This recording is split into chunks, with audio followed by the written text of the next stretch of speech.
નમસ્કાર દર્શક મિત્રો, @ગુજરાતમાં આપનું સ્વાગત છે।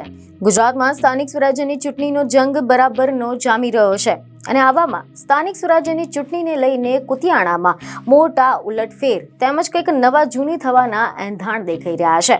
જી હા, સમાચાર એવા સામે આવ્યા છે કે કુતિયાણા નગરપાલિકાની ચૂંટણીમાં સમાજવાદી પાર્ટીએ હવે જંપ લાવ્યું છે। કાંધલ જાડેજાના સમર્થક ઉમેદવારોએ ફોર્મ ભર્યા છે। તાજેતરમાં જ કાંધલ જાડેજાના ભાઈ કાના જાડેજાએ પણ ચૂંટણી લડવાના સંકેત આપ્યા હતા।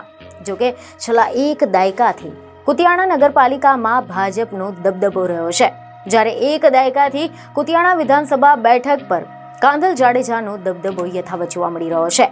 ડિટેલમાં જો હવે આપણે વાત કરીએ તો અહેવાલ એવા મળી રહ્યા છે કે કુતિયાણા નગરપાલિકામાં પ્રમુખ ઢેલીબેન ઓડેદરાનું એક ચક્રી શાસન રહેલું છે। નગરપાલિકામાં ઢેલીબેનનું શાસન અને કુતિયાણા વિધાનસભામાં કાંધલ જાડેજાનું એક ચક્રી શાસન રહેલું છે।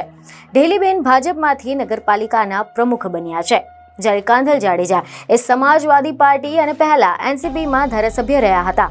ઢેલીબેન નગરપાલિકા સંભાળતા જ્યારે કાંધલ જાડેજા ધારાસભ્યનું પદ સંભાળતા હતા।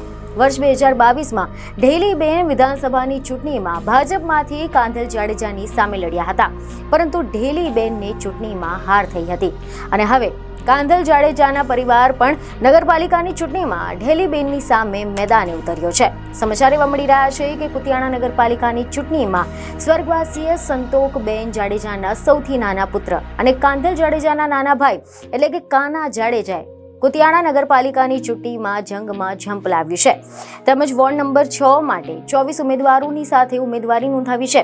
આવામાં હવે ઢેલીબેનની સામે જાડેજા પરિવારમાંથી મેદાનમાં ઉતરેલા કાનાભાઈ જાડેજાએ ઉમેદવારી ફોર્મ ભર્યા બાદ નિવેદન આપ્યું હતું, જેમાં તેમણે જણાવ્યું કે સરકારની સામે કોઈ વાંધો નથી, કુતિયાણાનો અત્યાર સુધીનો વિકાસ થયો નથી અને આથી જ કુતિયાણાના વિકાસ માટે ચૂંટણી લડું છું। કાના જાડેજાની રાજકારણમાં એન્ટ્રી થતા સ્થાનિક રાજકારણમાં આ મુદ્દો હાલ ચર્ચાનો વિષય બન્યો છે। બીજને ખબર સાથે ફરી મળીશું। ધન્યવાદ।